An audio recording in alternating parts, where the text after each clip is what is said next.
जल्द ही लगेगा 2024 का सबसे खतरनाक सूर्य ग्रहण। 2005 में लगा था ऐसा ग्रहण, आई थी कई प्राकृतिक आपदाएं। इस बार भी देश दुनिया में बड़ी हलचल होने की आशंका। 45 दिन तक 6 राशि वाले लोग रहें सावधान। मेरे YouTube पेज एस्ट्रो नरेश पर आपका स्वागत है। नमस्कार, मैं हूं नरेश कुमार। सबसे पहले उन दर्शकों का धन्यवाद जिन्होंने पेज को सब्सक्राइब किया है, पेज के वीडियोस को शेयर कर रहे हैं, लाइक कर रहे हैं और कमेंट बॉक्स में हमें अपनी राय भी भेज रहे हैं। दोस्तों, ये वीडियो जो है, सबसे पहले तो ये वीडियो डराने के लिए नहीं है, ये वीडियो आपको थोड़ा सा अलर्ट करने के लिए है, क्योंकि सिचुएशन कुछ ऐसी आ रही है आगे, ग्रहों की चाल कुछ इस तरीके से बन रही है कि इसका नुकसान हो सकता है। सबसे पहले तो हम बात करेंगे सूर्य ग्रहण की। आज सूर्य ग्रहण की ही बात करेंगे, बाकी जो ग्रहों का गोचर होने जा रहा है आगे, उसके बारे में एक अन्य वीडियो में विस्तार से चर्चा करेंगे, लेकिन आज के वीडियो में सूर्य ग्रहण की चर्चा करेंगे। हालांकि सूर्य ग्रहण भारत में नहीं लग रहा, लेकिन इसका इम्पैक्ट जो है फिर भी इसके बावजूद राशि पर ज़रूर आता है। अब जो सूर्य ग्रहण लग रहा है भारत में, इसमें 2 अक्टूबर को सूर्य ग्रहण लग रहा है और भारतीय समय के मुताबिक ये रात को 9:12 में लगेगा और 3 अक्टूबर मॉर्निंग में 3:17 तक, यानी कि लगभग 6 घंटे 5 मिनट का ये ग्रहण है। और ये ग्रहण के प्रभाव में रहेंगे सूर्यदेव। और ये कंकण सूर्य ग्रहण है, जब सूर्य की जो आकृति है वो एक छल्ले की तरह हो जाती है, रिंग की तरह हो जाती है, इसको कंकण सूर्य ग्रहण बोला जाता है। ये लगभग पूर्ण सूर्य ग्रहण के आसपास की ही स्थिति होती है। और इसका ये जो ग्रहण लग रहा है ये साउथ नोड पे लग रहा है। साल में 2 बार ग्रहण लगता है। ये एक खगोलीय घटना है वैसे तो, जब भी सूर्य राहु केतु के बीच में आते हैं तो ग्रहण लग जाता है। एक बार अक्टूबर में लगता है, एक बार अप्रैल मई के आसपास लगता है, क्योंकि एक बार केतु के एक्सेस में आएंगे, दूसरी बार राहु के एक्सेस में आएंगे। तो जो ये ग्रहण लग रहा है 2 अक्टूबर का, ये साउथ नोड का ग्रहण है। सूर्य केतु राहु एक्सेस में आ जाएंगे, केतु के ऊपर से ट्रांजिट करेंगे और ये ग्रहण जो लग रहा है वो कन्या राशि में लग रहा है, हस्ता नक्षत्र में लग रहा है। अब जरा ये स्क्रीन है आपके सामने, देखिए इसके ऊपर क्या स्थिति बन रही है। कन्या राशि में ग्रहण है, ग्रहण के प्रभाव में चंद्रमा भी है और बुध भी है। राहु केतु तो है ही है, मीन्स 5 ग्रह इन्वॉल्व हो गए इसमें से। और मंगल यहाँ पर देखिए मिथुन राशि में गोचर कर रहे हैं और मिथुन राशि के जो मंगल हैं वो 4th दृष्टि से इस ग्रहण को देख रहे हैं, यानी कि मंगल का भी प्रभाव इस ग्रहण के ऊपर है। और इस वर्ष, ये जो वर्ष चल रहा है इस समय विक्रमी संवत का, इस समय वर्ष के राजा भी मंगल हैं। इसीलिए हमने देखा है कि इंग्लैंड में चाहे देख लीजिए, चाहे बांग्लादेश में देख लीजिए, भारत में कई जगह पर देख लीजिए, जनता एग्रेशन में है, जनता सड़कों के ऊपर है। ये मंगल का ही बेसिकली प्रभाव है। और ऐसी स्थिति में जब मंगल नीच की तरफ जा रहे हैं, अपनी नीच राशि की तरफ जा रहे हैं और उनकी दृष्टि जो है वो ग्रहण के ऊपर पड़ रही है, ये थोड़ा सा डिस्टर्बिंग हो सकता है। ये पूरी दुनिया के लिए डिस्टर्बिंग हो सकता है। राशियों पर कैसे उसका असर पड़ेगा ये मैं आगे बताऊंगा, लेकिन यहाँ पर ये तो आपने कुंडली देख ली इस साल के ग्रहण की। अब जरा थोड़ा सा पीछे चलते हैं। 2005 के ग्रहण की कुंडली आपके सामने है। ये देखिए, ये जो ग्रहण है ये 3 अक्टूबर 2005 को लगा था। ये भारत में लगा था, ये दोपहर के समय में लगा था। अब जरा कुंडली देखिए, आपको कितनी सिमिलैरिटी नजर आ रही है। यहाँ पर कन्या राशि में है, हस्ता नक्षत्र में है, केतु के ऊपर से सूर्य है। अगेन देखिए, यहां जो ग्रहण लग रहा है वो भी केतु के ऊपर से है और अभी जो लग रहा है ये भी साउथ नोड का ग्रहण है। साउथ नोड का जो ग्रहण होता है वो थोड़ा सा ज्यादा विनाशकारी समझा जाता है, या थोड़ा सा उसके रिजल्ट जो है वो ज्यादा खराब आते हैं। अब यहां पर देखिए, चंद्रमा ग्रहण के प्रभाव में, ये 2005 की कुंडली। अब देखिए, चंद्रमा ग्रहण के प्रभाव में है, बुध ग्रहण के प्रभाव में है, सूर्य तो ऑब्वियसली आ ही गए हैं और इस ग्रहण के ऊपर शनि की तीसरी दृष्टि पड़ रही है। यानी कि जब 2005 में ग्रहण लगा था तो ये 3 अक्टूबर 2005 को लगा था और इस ग्रहण के 5 दिन बाद कश्मीर में जबरदस्त अर्थक्वेक आ गया था। इसका असर पाकिस्तान में भी हुआ था और भारत में भी हुआ था। 1 लाख के करीब लोग मारे गए थे यहाँ पर और बहुत नुकसान हुआ था पाकिस्तान में भी और भारतीय कश्मीर में भी। तो नॉर्मली क्या होता है, जब ग्रहण लगता है और ऐसी स्थिति में शनि वक्री होते हैं, जो अभी भी वक्री होंगे, जब अब 3 अक्टूबर को ग्रहण लगेगा तो शनि वक्री अवस्था में होंगे। शनि 29 जून से वक्री है, 29 जून रात्रि से वक्री हैं और 15 नवंबर तक वक्री रहेंगे। तो वक्री होना ग्रहण के बीच और इस तरह का साउथ नोड में ग्रहण लग जाना, पाप ग्रहण के प्रभाव में हो जाना, ये हम एक एग्जाम्पल आपको बता रहे हैं। इस तरह के बहुत सारे एग्जाम्पल हैं जहां पर सूर्य को ग्रहण लगा है और ग्रहण पाप प्रभाव में है और उसके इम्पैक्ट जो है वो ज़्यादा अच्छे नहीं आते। खैर ये जो ग्रहण तो है वो भारत में नहीं लग रहा क्योंकि मिडनाइट का समय है। ग्रहण दक्षिणी अमेरिका में लग रहा है, चिली में लग रहा है, न्यूजीलैंड में नजर आएगा, बहुत सारे जो है वेस्टर्न कंट्रीज वहां पर नजर आएगा। लेकिन इसका प्रभाव आपके ऊपर नजर आ सकता है, खासतौर पर इस रीजन में जहां पर ये ग्रहण लग रहा है, इस रीजन में कोई ना कोई नेचुरल कैलेमिटी से नुकसान हो सकता है। ये जानी नुकसान भी हो सकता है, माली नुकसान भी हो सकता है। लेकिन आपकी राशि के ऊपर इसका क्या असर पड़ेगा, इसके ऊपर थोड़ा सा चर्चा करते हैं। सबसे पहली राशि है वृषभ, जिसको थोड़ा सा संभल कर रहना चाहिए। संभल कर मैं इसलिए बोल रहा हूं क्योंकि 45 दिन, लगभग 45 दिन के आसपास इसका असर रहता है, बाद में ये घटता रहता है, अगले ग्रहण तक चलता है, लेकिन 45 दिन जो है वो ज्यादा क्रुशियल होते हैं।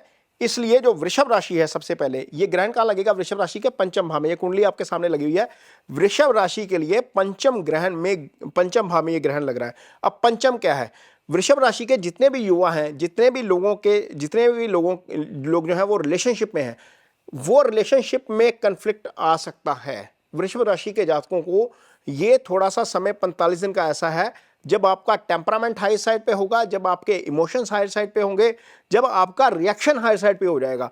तो यहां पर वृषभ राशि के, चाहे आप लड़का हैं या लड़की हैं, युवा हैं, तो थोड़ा सा अपने इमोशंस के ऊपर ध्यान रखना है क्योंकि ग्रहण का प्रभाव पंचम भाव पे है। पंचम भाव निश्चल प्रेम का भाव होता है। पंचम भाव से एंगेजमेंट देखी जाती है, पंचम भाव से इजी गेन देखी जाती है, और पंचम भाव को सुत भाव कहा जाता है। पंचम भाव संतान का भाव होता है। तो वृषभ राशि के जितने भी जातक हैं जिनके घर में प्रेगनेंसी चल रही है, उनको खास तौर पर ध्यान रखना चाहिए क्योंकि ये ग्रहण जो है उनकी कुंडली में पंचम भाव में आ रहा है। वैसे भी जब संतान होने वाली होती है और ग्रहण आ जाता है तो उसका खास ध्यान रखा जाता है। भले ये रात के समय में हो रहा है, लेकिन 45 दिन तक उन महिलाओं को खास तौर पर ध्यान रखना चाहिए जिनको प्रेगनेंसी है, जिनके घर में प्रेगनेंसी है, उनको थोड़ा सा खास ध्यान रखना चाहिए। और ये जो है वो थोड़ा सा डिस्टर्बिंग हो सकता है इस फेस में, खासतौर पर ये 45 दिन। इसके बाद जो अगली राशि है वो राशि है आपकी मिथुन राशि।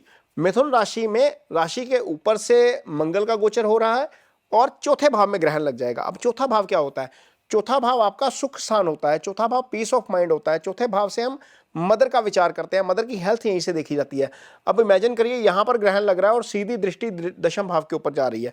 दशम भाव आपका जो है वो कारोबार का स्थान होता है, आपकी नौकरी का स्थान होता है, आपका जो भी आप काम करते हैं उसका स्थान होता है। तो यहां पर दो भाव ज्यादा डिस्टर्ब होंगे। आपके मदर की हेल्थ को लेकर दिक्कत हो सकती है। यदि आपकी कोई प्रॉपर्टी खरीदने की प्लानिंग है, कोई एसेट बनाने की प्लानिंग है इस अवधि में, क्योंकि आगे फेस्टिवल सीजन आएगा तो इस अवधि में बहुत सारे लोग प्रॉपर्टी बनाते हैं, एसेट्स बनाते हैं, तो थोड़ा सा ध्यान रखने की जरूरत पड़ेगी मिथुन राशि के जातकों को। बिल्कुल सोच समझकर सारी डॉक्यूमेंटेशन चेक करने के बाद ही कोई किसी भी तरह की एसेट्स जो है वो खरीदने का फैसला लीजिएगा। यहां पर डिस्टर्बेंस हो सकती है। Fourth house peace of mind हो सकता है, पीस ऑफ माइंड होता है, और हो सकता है कि किसी गलत फैसले के कारण आपका पीस ऑफ माइंड कुछ दिन के लिए डिस्टर्ब हो जाए। ये आपको थोड़ा सा ध्यान रखना है मिथुन राशि के जातकों को। कार्यस्थल पर भी अननेसेसरी कन्फ्लिक्ट से आप बचिएगा। किसी भी तरह का विवाद जो है वो आपके गले में पड़ सकता है, बिना मींस आपकी बिना इन्वॉल्वमेंट किसी भी चीज में हो, वो चीज आपके गले पड़ सकती है। वो थोड़ा सा ध्यान रखने वाली बात होगी यहां पर। और अगली राशि जिसके लिए ये ग्रहण जो है वो अच्छा नहीं है वो है तुला राशि। अब तुला राशि के लिए यहां पर देखिए ग्रहण कहां लग रहा है। तुला राशि के लिए ग्रहण लग रहा है 12वें भाव में। 12वां भाव आपका क्या होता है, 12वां भाव आपके खर्चे का भाव होता है। 12वां भाव से हम हॉस्पिटलाइजेशन देखते हैं, 12वें भाव से मोक्ष देखा जाता है। 12वां भाव हानि का भाव है। तो 12वें भाव में जब ग्रहण लग रहा है तो यहां पर संभव है कि आप किसी अननेसेसरी विवाद में फंस जाएं, क्योंकि चारों ग्रहण जो है वो छठे को प्रभावित कर रहे हैं। चंद्रमा भी छठे को प्रभावित कर रहा है आपका, सूर्य भी, और बुध भी यहां पर है, केतु राहु एक्सिस तो है ही है। तो यहां पर तुला राशि के जातकों को अननेसेसरी विवाद से बचना है। खाने पीने का ध्यान रखिए अगले 45 दिन, क्योंकि ये हॉस्पिटलाइजेशन का घर है। ड्राइविंग स्लो करिए थोड़ी सी, चूंकि ये हॉस्पिटलाइजेशन का भी भाव है, खर्चे का भाव है, अननेसेसरी खर्चे आ सकते हैं। थोड़ा सा संभल कर चलेंगे तो चीजें थोड़ी सी बेटर हो सकती हैं आगे। ये थोड़ा सा आपको तुला राशि के जातकों को ध्यान रखना होगा। अगली राशि जिस पर इसका असर आएगा वो है आपकी मिथुन राशि, धनु राशि। धनु राशि के जातकों के लिए ग्रहण कहां लग रहा है, दशम भाव में। दशम भाव आपका कारोबार का स्थान है, दशम भाव आपकी नौकरी का स्थान है।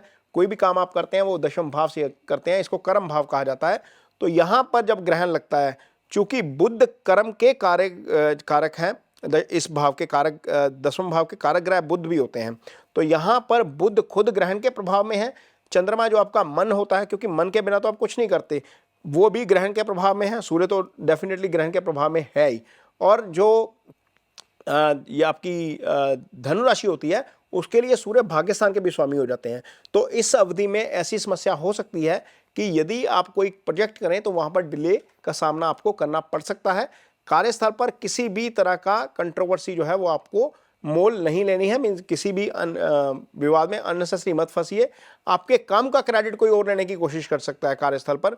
कारोबार, यदि आप कारोबार करते हैं, कारोबारी हैं, तो ऐसा हो सकता है कि आपकी पेमेंट थोड़ी सी डिले हो जाए या डिलीवरी या एग्जीक्यूशन में आपको कहीं ना कहीं समस्या का सामना जो है वो करना पड़े। ये ग्रहण के प्रभाव के कारण हो सकता है, क्योंकि दशम भाव आपका जो है वो ग्रहण के प्रभाव में है। दृष्टि सीधी जा रही है 4th हाउस के ऊपर। मदर की हेल्थ को लेकर थोड़ा सा कंसर्न रहेगा, वो थोड़ा सा आप ध्यान रखिएगा, नहीं तो थोड़ा सा दिक्कत हो सकती है इस ग्रहण के कारण। 45 दिन का ये पीरियड है, 45 दिन के बाद इसका प्रभाव अपने आप जो है वो हट जाता है, लेकिन थोड़ा सा 45 दिन आपको ध्यान जरूर रखना पड़ेगा। अगली राशि जिसके लिए ये थोड़ा सा जो है वो कठिन हो सकता है वो है कुंभ राशि। कुंभ राशि के जातकों के लिए जो ग्रहण लग रहा है वो अष्टम भाव में लग रहा है। अष्टम भाव अब क्या होता है? अष्टम भाव आपकी सीक्रेसी का भाव है। अष्टम भाव लॉस का भाव होता है। सडन लॉस यहीं से देखा जाता है, एक्सीडेंट, दुर्घटना यहीं से देखी जाती है। ये आयु का स्थान होता है। जब आयु स्थान कुंभ राशि के जातकों के लिए ग्रहण के प्रभाव में आ रहा है और इसके ऊपर मंगल की भी दृष्टि है, मंगल चूंकि ब्लड का भी कारक होता है, तो कुंभ राशि के जितने भी जातक हैं वो ये ध्यान रखिए कि गाड़ी बिल्कुल धीमी चलाइएगा। कोशिश करिएगा कि बहुत ज़्यादा कहीं जल्दी भी जाना है तो 10 मिनट लेट पहुंच जाइए, लेकिन गाड़ी बहुत धीमी चलाइए क्योंकि आपका अष्टम एक्टिवेट है। इसके अलावा कुंभ राशि के जातकों को क्या करना है? अपने पासवर्ड जितने भी हैं सारे पासवर्ड चेंज करिए, सिक्योर हो जाइए, क्योंकि ये सीक्रेसी का भाव है। यहाँ से सीक्रेसी लीक हुई और आपका अष्टम एक्टिवेट है, वो लॉस करवा देगा। सडन लॉस यहीं से देखा जाता है। ऐसी स्थिति में ऐसा हो सकता है कि आपका पासवर्ड कोई हैक करे और आपके बैंक अकाउंट में से पैसे गायब हो जाएं। ये जरूर ध्यान रखिएगा, पासवर्ड अपने प्रोटेक्ट करिए, यहाँ लॉस हो सकता है। गाड़ी धीमी चलाइए, पासवर्ड प्रोटेक्ट रखिए और खाने पीने का खास ध्यान रखिए, क्योंकि 4 ग्रह आपकी कुंडली में ईटिंग हाउस का भाव जो है वो सेकंड हाउस उसको प्रभावित कर रहे हैं। ये धन का भी भाव होता है, बैंक बैलेंस का भी भाव होता है, आपके कुटुंब का भी भाव होता है। अपने टेम्परामेंट को कंट्रोल रखिए। कोई ना कोई ऐसी आप रिएक्शन दे सकते हैं, प्रतिक्रिया दे सकते हैं जिससे आपकी फैमिली लाइफ डिस्टर्ब हो, क्योंकि सेकंड हाउस, इसको फैमिली हाउस भी बोला जाता है, यहां पर डिस्टर्बेंस नजर आ रही है। ये 45 दिन के लिए आपको थोड़ा सा जरूर ध्यान में रखना पड़ेगा। अगली राशि जिस पर इसका असर नेगेटिव पड़ सकता है सूर्य ग्रहण का, वो है आपकी मीन राशि। आखिरी राशि है। ये ग्रहण सप्तम भाव में लग रहा है। सप्तम भाव आपके पार्टनर का भाव होता है, आपके लाइफ पार्टनर का भी, आपके बिजनेस पार्टनर का भी। तो बिजनेस पार्टनर के साथ कंफ्लिक्ट की स्थिति हो सकती है, आपके लाइफ पार्टनर के साथ कंफ्लिक्ट की स्थिति हो सकती है, पार्टनर की हेल्थ को लेकर इश्यू हो सकता है, क्योंकि इतने सारे ग्रह जो हैं वो इसको प्रभावित कर रहे हैं सप्तम को, कि पार्टनर छोटी सी बात के ऊपर रिएक्ट कर सकता है। आप पार्टनर के साथ किसी छोटी सी बात के ऊपर रिएक्ट कर सकते हो। यहां पर थोड़ा सा पार्टनर के विषय में ध्यान रखने की ज्यादा जरूरत पड़ेगी। इसलिए मीन राशि के जातकों को सिर्फ और सिर्फ पार्टनर के विषय में ध्यान रखना है अगले 45 दिन। 2 अक्टूबर को यह ग्रहण लग रहा है, हफ्ता पहले लगभग ये इसका असर आपको जो है वो दिखना शुरू होगा। लगभग 45 दिन आप इस चीज का जरूर ध्यान रखिए। पार्टनर के विषय में थोड़ा सा सतर्क रहिए। कोई भी प्रॉब्लम होती है छोटी मोटी तो इसको इग्नोर मत किया जाए, ये गंभीर हो सकती है। और जिनकी कुंडली में सूर्य खराब है उनको सूर्य के उपाय के तौर पर ओम भास्कराय नमः का जप करना चाहिए। सूर्य के दान के रूप में आप गुड़ का दान कर सकते हैं, गेहूं का दान कर सकते हैं, घी का दान कर सकते हैं। ये दान आप रविवार कर सकते हैं। और सबसे इजी उपाय होता है सूर्य को जल देना, लेकिन इसको थोड़ा सा अर्ली मॉर्निंग करिए। और सूर्य के जो सूर्य नमस्कार एक्सरसाइज है वो यदि आप करते हैं मॉर्निंग में, अर्ली मॉर्निंग में, जब सूर्य उग रहे होते हैं सुबह सुबह, जिसको हम ब्रह्म मुहूर्त बोलते हैं, तो इसका हेल्थ बेनिफिट बहुत लंबा होता है, बहुत लॉन्ग टर्म तक होता है। यदि कोई बच्चा 10 साल की उम्र से, 11 साल की उम्र से इस प्रैक्टिस को करना शुरू कर दे सूर्य नमस्कार की, तो लाइफ में बीमारी जो है वो जल्दी दस्तक ही नहीं देती, क्योंकि हम फिट रहते हैं, हम सूर्य के साथ चलते हैं। सूर्य डिसिप्लिन के कारक हैं। यदि हम डिसिप्लिन हो जाते हैं अपनी डाइट में, अपनी लाइफस्टाइल में, तो नॉर्मली बीमारी हमें जो है वो छूती नहीं है। तो ये रेमेडीज हैं सूर्य की। जाते जाते ये वीडियो आपको कैसा लगा कमेंट बॉक्स में जरूर बताइए। यदि ये वीडियो अच्छा लगे तो इसको लाइक जरूर करिए, शेयर जरूर करिए, पेज को सब्सक्राइब जरूर करिए। इसके साथ ही मुझे दीजिए इजाजत। नमस्कार।